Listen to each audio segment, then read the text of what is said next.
What's up guys, Lifting here. Since I was on the podcast yesterday, a lot of people have come to my stream and asked me for the build guide to my Summon Raging Spirit Templar. And for that reason I've decided to make this video. This is just a preliminary build guide video. This is not a full build guide video, as I feel like the build has still room to improve, and I don't want to make the full build guide yet before I am completely satisfied with the build and how it's run. However, this video will show you the ropes of the build, and it will allow you to get started with your own Summon Raging Spirit character. And in this video I will show you the skill gems that I use currently, and I will show you the skill tree and give you somewhat of an indication of how you should spend your skill points while you're level. One thing to note though is that Summon Raging Spirits is not very efficient to level with, and I would recommend as a good transition point in the game to start using SRS around level 55 to 60. That is, in my opinion, the best time and when it starts to get powerful.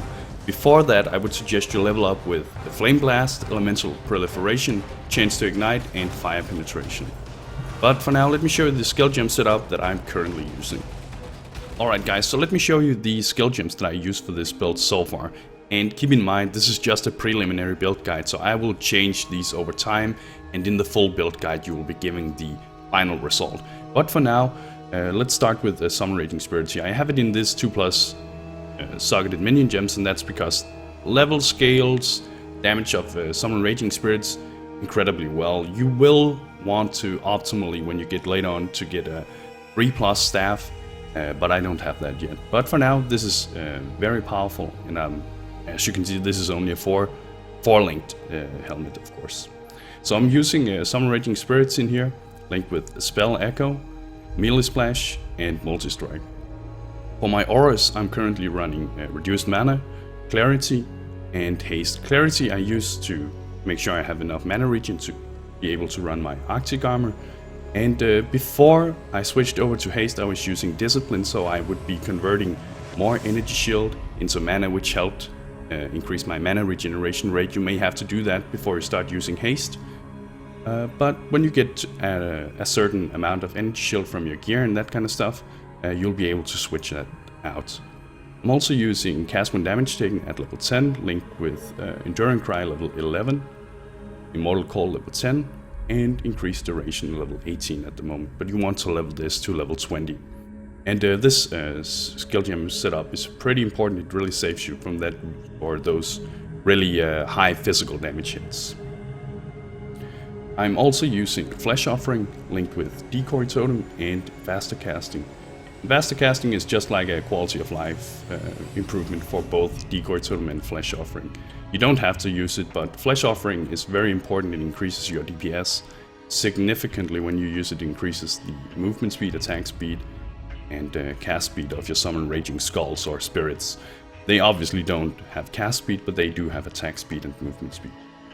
I'm also using Faster Casting linked with Arc and Spell Totem, and that's because when we use Arc and Spell Totem, we can use Elemental Equilibrium, and Elemental Equilibrium makes the targets gain some resistance to that element. So in that case, that would be lightning resistance when we're using Arc, but they get 50% less resistances to other elements. And since 50% of the damage from Summon Raging Spirits is fire damage, that means that we end up dealing a lot more damage. And also, since we're using Hatred, we're dealing cold damage. So basically, you inject your Summon Raging Skulls or Spirits with steroids by using Elemental Equilibrium and this skill gem setup, and they become very powerful. And here's the skill gem I was also talking about. I've linked Hatred with Generosity. My character obviously don't need to use Hatred because we are not attacking with any physical, but our skulls are dealing physical damage, so they will be buffed by Hatred, and by linking it with Generosity, they deal, or the aura gets a 37% increased effect of auras at the current level I have it, so very powerful. Yeah, this does not need to be linked, but I just have my Lightning Warp here with my Reduced Mana as well. Reduced Mana is necessary for Hatred and Generosity in order to be able to run all the auras that we will be running.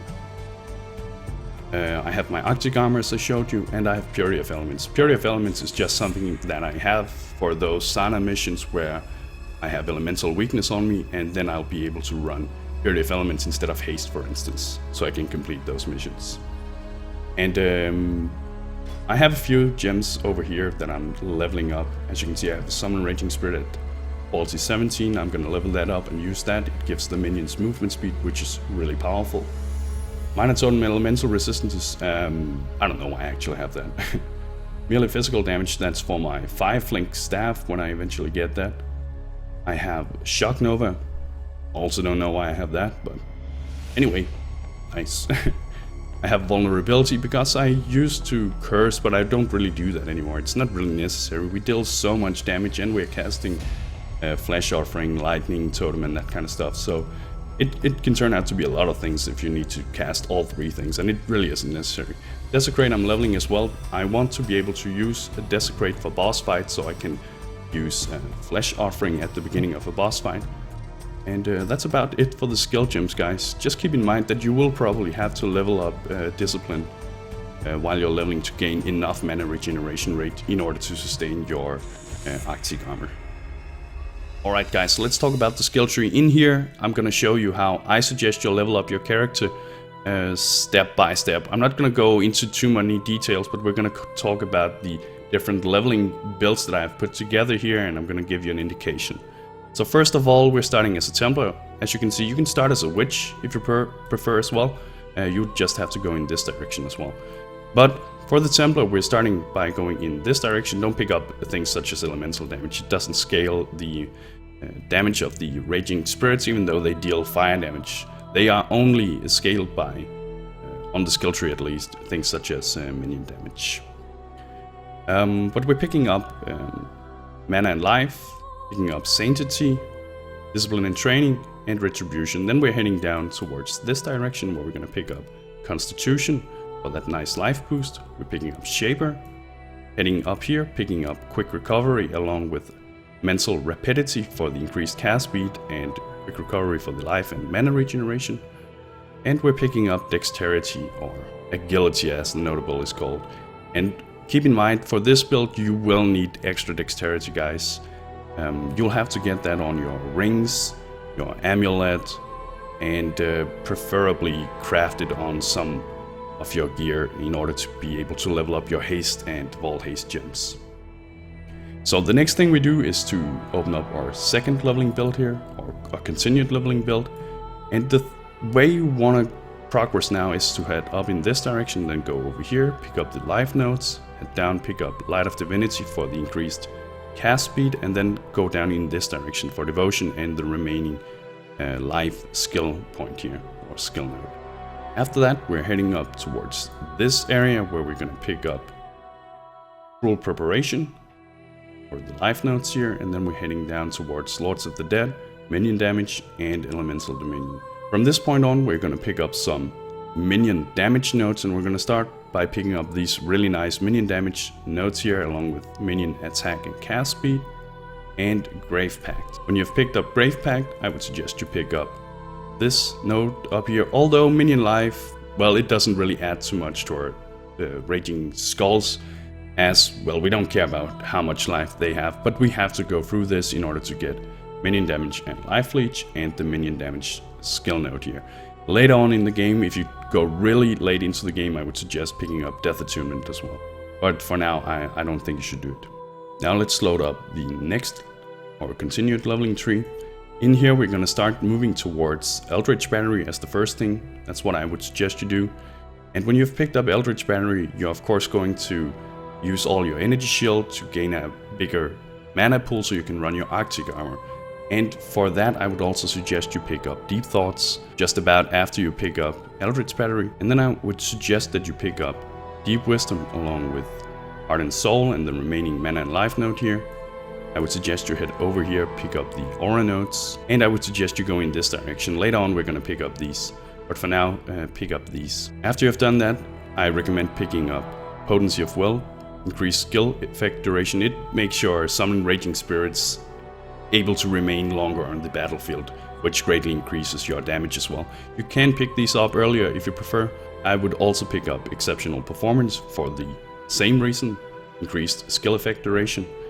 And I would also pick up Elemental Equilibrium, as I talked about earlier, as it will greatly increase the damage of your minions, because half of their damage is fire. After that, I suggest you pick up the aura nodes up here, Influence, and now we're gonna load up the last remaining leveling tree. Just as a note here guys, for the full build guide I will go step by step for every skill point that I pick up. So if this is a little confusing to you right now, don't worry, the full build guide will contain the step-by-step approach that I usually do.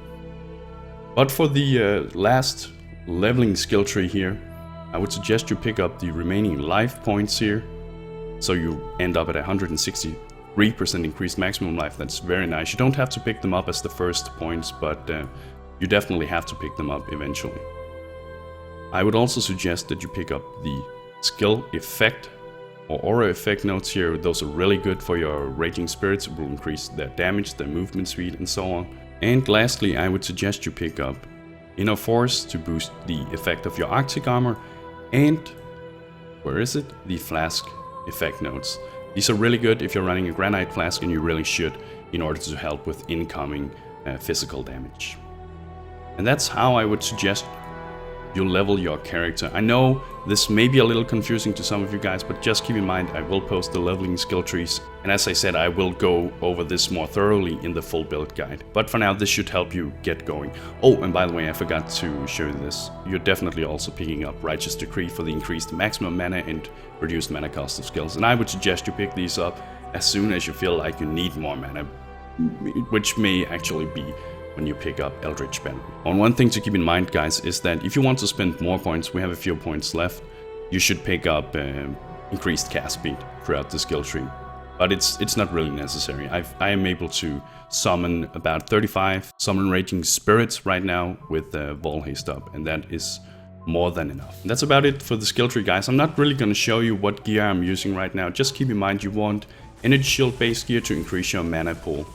And when you have enough energy shield, you eventually want to get some armor on your mana pool as well. Unless you're going Mind Over Matter with the Cloak of Defiance, as I am right now. If you do that, you just want a lot of energy shield to increase your mana pool, so you have more damage mitigation through Mind Over Matter and Cloak of Defiance. And I hope this information is enough to get your own Summon Raging Spirit build going, guys. And I hope you will have as much fun with this build as I have had so far. Thank you for watching, and bros, do you even nerd?